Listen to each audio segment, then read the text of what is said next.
channel. As you could see, it's a beautiful day in Heidelberg today. And in this video, I want to tell you a little bit about myself, about what my channel is about, why I'm doing it, and what my cause is. And also at the very end, I want to give you as a kind of a bonus my personal, my golden rule for personal development. So let me get into it. Who am I? Well, my name is Michaela. I'm 26 years old. I'm a student of religious studies and philosophy in my master's degree in Heidelberg, or at Heidelberg University in Heidelberg, Germany. And I'm doing videos on my channel on the topic of personal development, because this is like my biggest personal passion project, you could say. It's something that has been very, very important and very core to me and my identity since I can remember reflecting about my life. Even though I didn't always call it personal development, I think I started to think about it in these terms shortly after I began studying, so maybe 5 years ago. And yeah, since then it's been like a more conscious journey for me. Before that, I was just basically always thinking about what was wrong in my life, what I thought was wrong in my life, and trying to find ways to improve it. But somehow I just couldn't find a way to improve the things that really, really mattered to me. And even though I felt like I was thinking through all of it, like very, very much, and I even came up with a bunch of answers to my questions, they just wouldn't help me somehow. And I couldn't even tell why, and that really, really frustrated me. But let me give you an example. So one major example from my life, which really was constantly on my mind since I was about 6 years old, was that I was bullied in school. It started when I got into first grade, and I ended when I ended school. So that means for me it was basically 12 and a half years. So my entire school life, I didn't really have a lot of friends. For years, I didn't have friends at all. And I was never ever accepted in my class. I always felt weird. I always felt like I just could not belong, and also kind of unlovable. Fortunately, in my family, we were very close, and that was really important for me. I also have 5 little sisters. I guess some of them are watching these videos too. I love you all. You're very important to me. And this was always very important to me, that I had a place to come back to. But of course, I was wondering, why is this happening to me? What am I doing wrong? Am I doing something wrong? Or is it the other, children's fault? Is it their parents' fault? Is it a weird, psychological kind of dynamic that's going on here? And I was just thinking and thinking and thinking, and sometimes even talking to people, sometimes talking to friends if I had some, and talking also to my parents and talking to teachers, but it just did not help. It just did not help. And that made me really frustrated. But I somehow survived.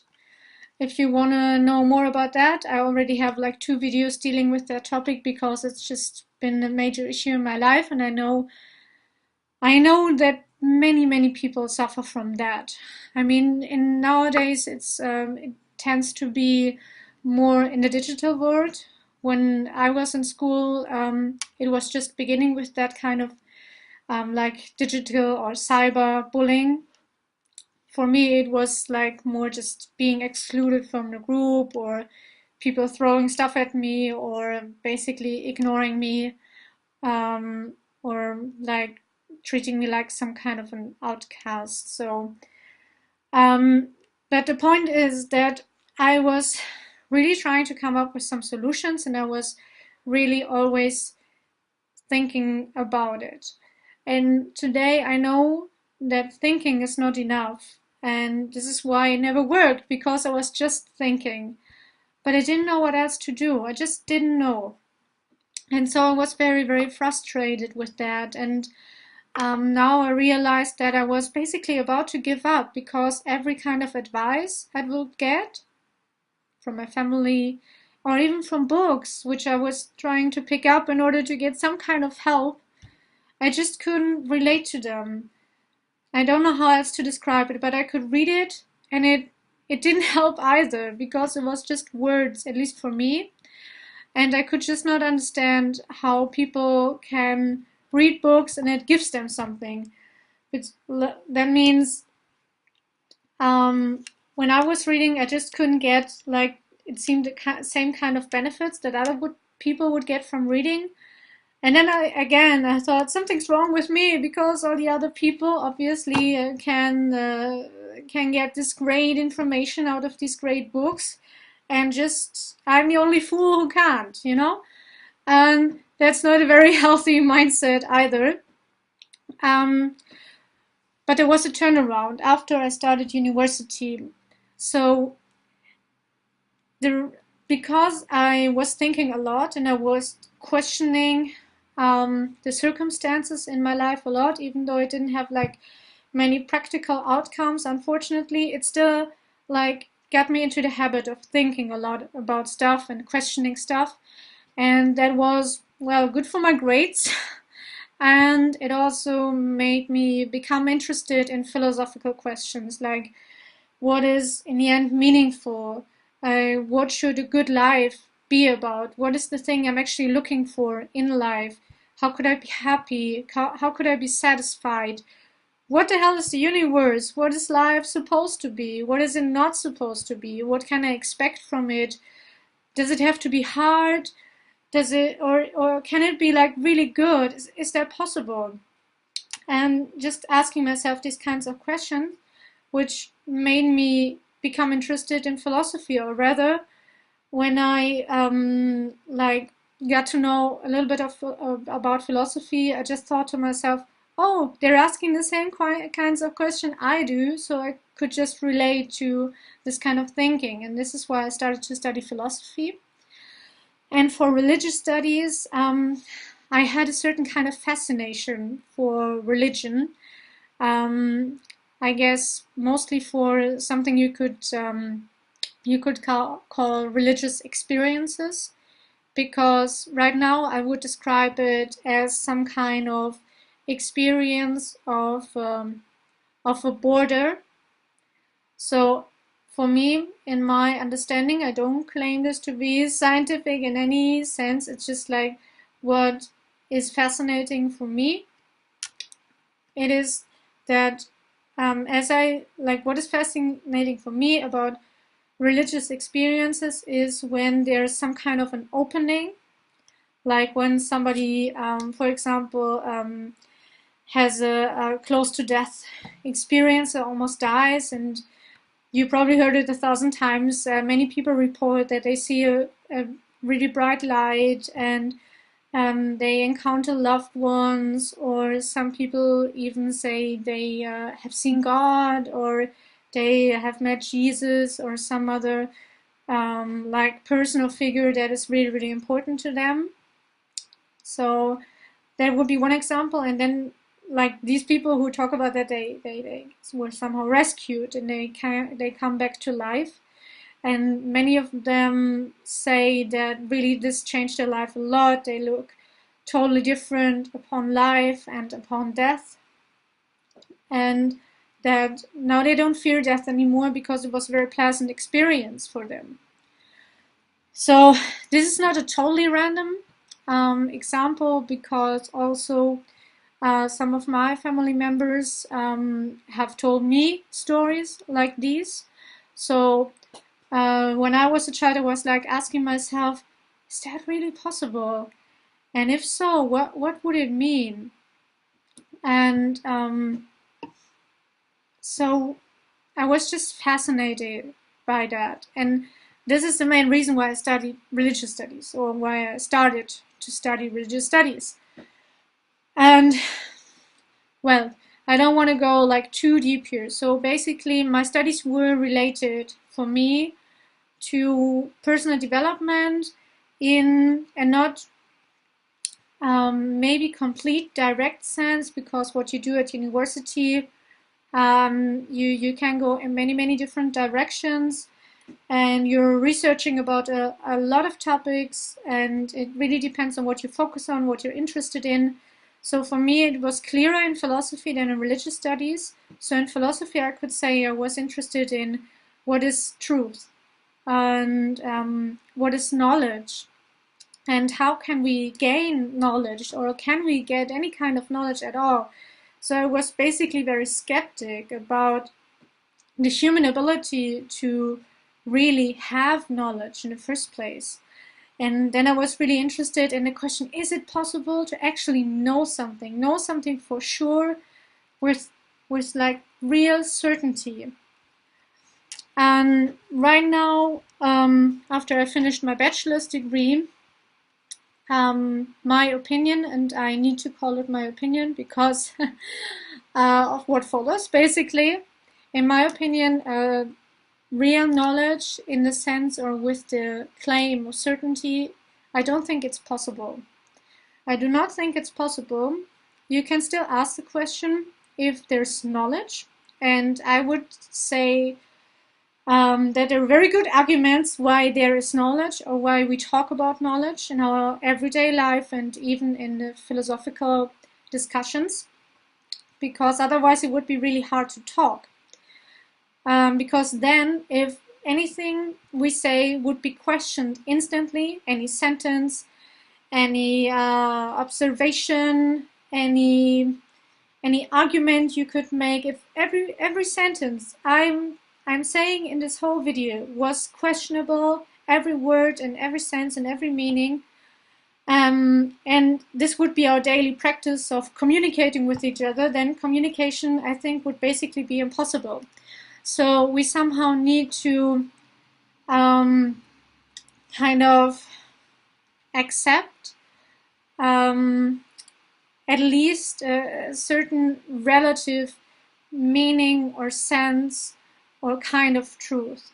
But again, I don't want to dig too deep in here. So I was interested in knowledge, I was interested in truth. I was then interested in language, as you could maybe guess, in communication, in meaning, and in understanding. So what is like the real meaning of understanding, if I understand something or someone even? Because we all have a certain need to feel understood, and if that's hard, you can wonder why that is, and then question what is understanding. And that's why I did in my bachelor thesis, which was very much based on a certain view of communication. So that was related to personal development for me as well, because I was asking this question that just came up for me.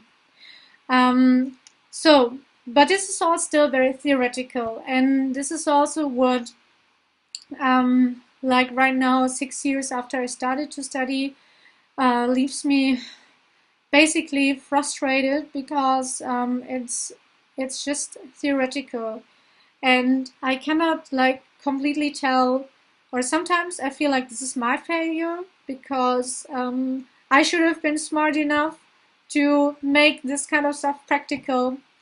And other days I'm more kind to myself and say, well, the university is not making it really easy to apply this kind of stuff.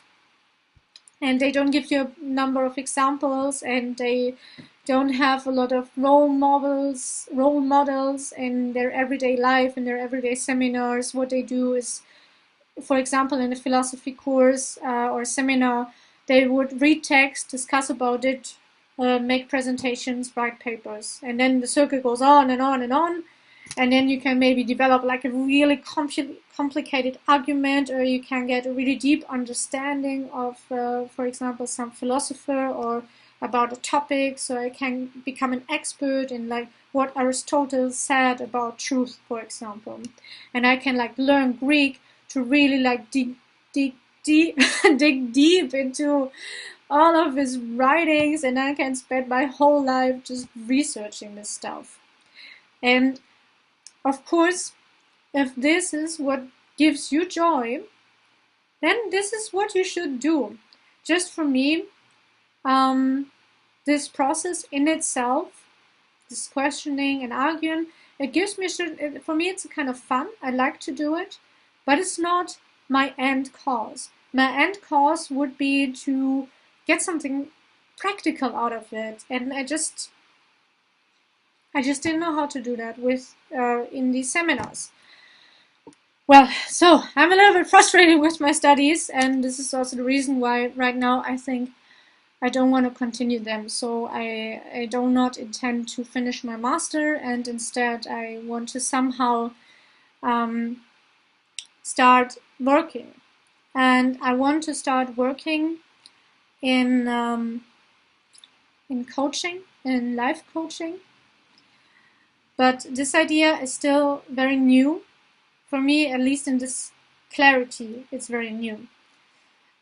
So I'm really still at the beginning, and right now I'm not doing like proper research on the topic of coaching, but I'm rather like working on myself, and I share this kind of questions and progress, and yeah, what's going on, I share these with you.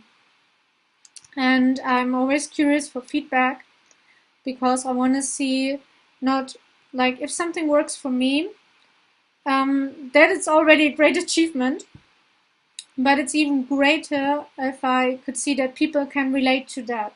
So it's not only me, and maybe that would be something I can build upon later, and I can get a sense for what is helping many people, or what is helping what kind of people, or other people like me out there who are just too stupid to learn from books. I don't know.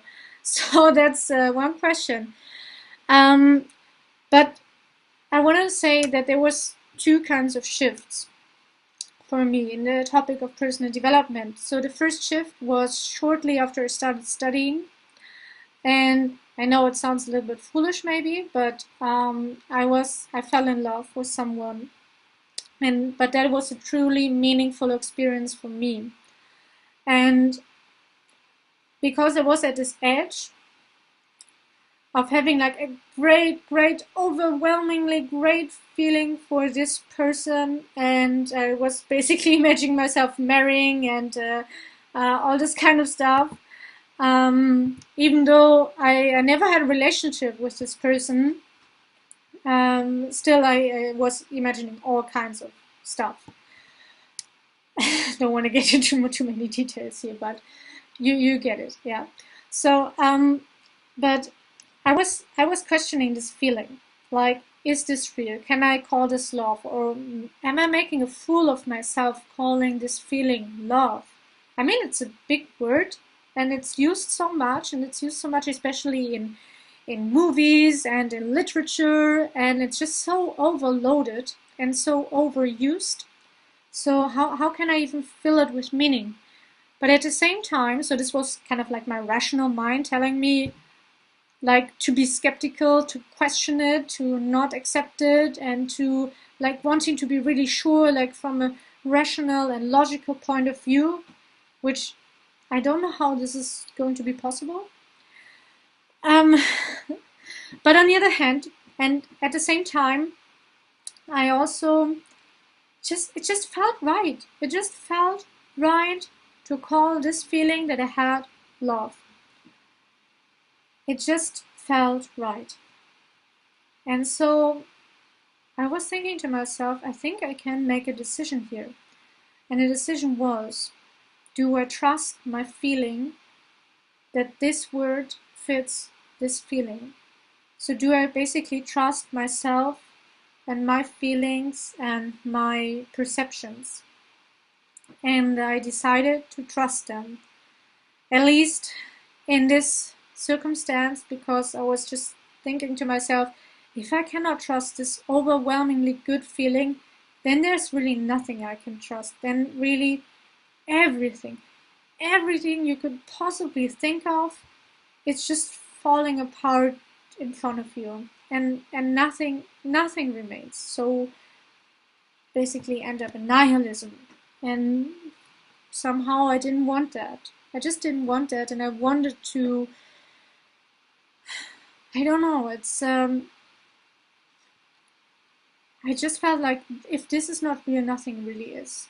And then I decided to trust it, because it was the only thing that still made any sense, any chance for any sense, for any experience of sense. And so I chose to trust my feelings.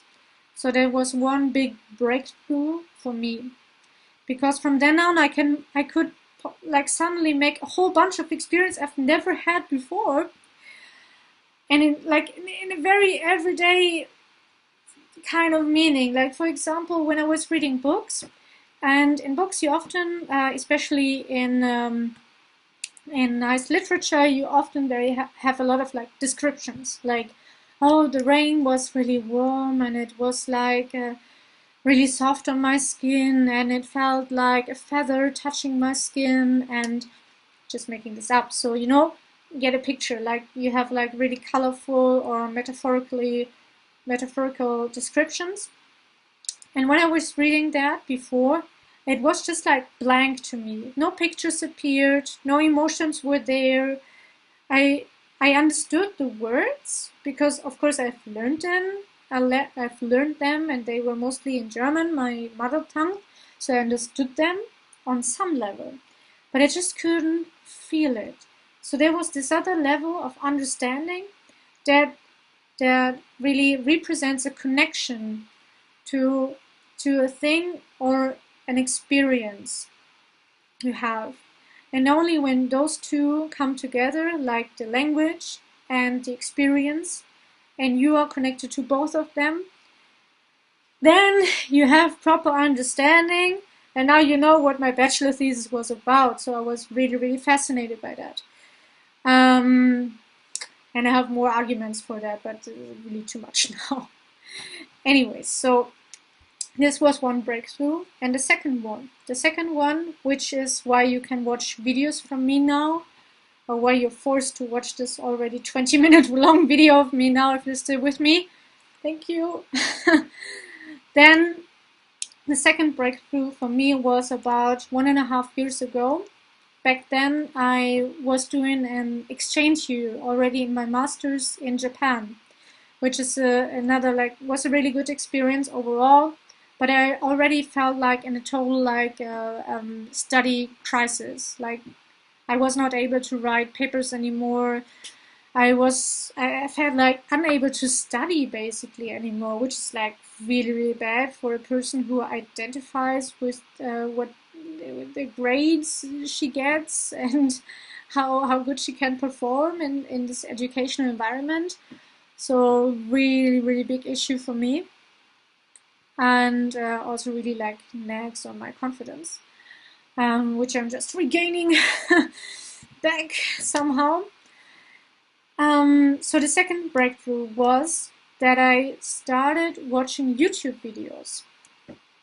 And these YouTube videos, I think they started with productivity advice, because I was in the study crisis. So everything from time management to organizing yourself to speed reading to how to write faster, how to read faster, how to be more efficient, how to get up early, how to exercise in order to get up early, what to eat in order to be healthy, in order to be productive again. So just trying to like being curious in all of these topics.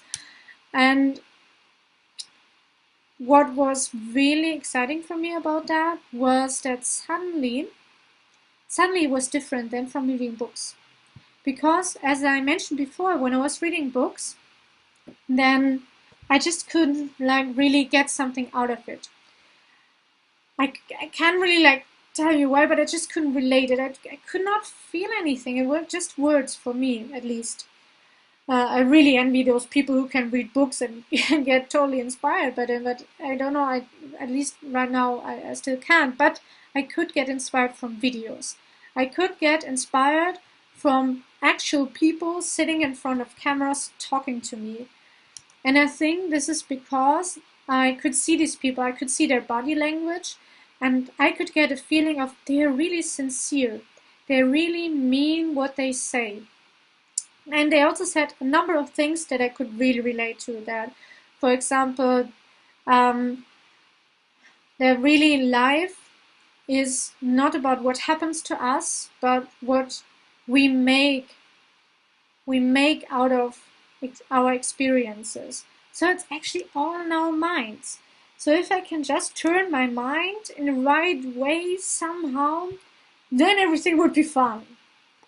And I really believe that, even though I was laughing right now, I really believe that. And these YouTubers, which I watched, which are all in my like subscribe list. So if you're curious about that, feel free to have a look at my at the people I subscribe to. All these people were telling me the same things, and they were at the same time giving me very, very practical advice on how to actually accomplish these things. And that was a total game changer for me. So it just was the second breakthrough that I thought to myself, I can do something here. This is working. There's hope again. There's hope again for me. And at the same time, I found myself thinking, I want to be like them. And this is why I said earlier that I want to become a coach, because most of them are in the coaching business and they're living from it, and they're living from online courses and from coaching seminars and from books and videos they're doing, and probably more that I don't know yet. So they live from it and they do what they're really passionate about, and they do it with an integrity that I hadn't seen before. And I was just so impressed by that I thought to myself, I want to be like this person. I want to be in the seat of this person. And that is why I'm making YouTube videos right now. Even though I'm feeling very, very anxious to share this, but it's my attempt to become more real and to become more of myself and to express more of myself and to build a kind of relationship with the people who watch my videos and to give me thumbs up and to enjoy what I enjoy. It's an attempt for me to find a sense of community, which I was like searching for all like my whole life until now. And I'm also part of 2 communities at the university right now, so I'm also like having a community there. But this is somewhat different, because with these videos I really want to speak to those people who are interested in the same things as I am, and who also would share a similar mindset that I have. And until now I found that to be rare. It doesn't mean that there's anything wrong with the people thinking different than me, as much as there's nothing wrong with me thinking different than they do. It's just different. It's not better or worse, it's just different. And everybody really needs to be accepted the way they are. And so my great wish is to relate to those people with similar interests, similar troubles, and to inspire them each week with my videos, to give them like one small piece of inspiration and to give them hope. Because I know what it can feel like to get a lot of advice which is just not working, and you don't know why it's not working. And you think it should be working, and you think if it's not working, that must be your fault, because somehow you're too stupid to get it, or you're too stupid to do it. or you're basically blaming yourself because you want to do things right, and you also think you should be able to do it right, and or maybe you even think you know how to do it right, but somehow you fail to execute on it. So why is that happening? And as you can see in many of my videos, I'm still struggling with that. But I also think I'm making improvements, because right now I feel like 100 times happier than I did when I started to study. There's still much more I could tell you about it. If you want to know it, you can make a comment. Yeah. So, but for now, I don't want to make this video like an hour, because nobody will watch it for so long. Okay, so let me wrap up with my golden rule. My golden rule for personal development is cherished good. The good within you, the good in the world, the good in the people around you, close to you, far from you, doesn't matter. Just the good. Make it bigger, make it stronger. Never ever give up on it. Even though it's just tiny, even though it's too small, almost too small to be visible. But don't give up on it.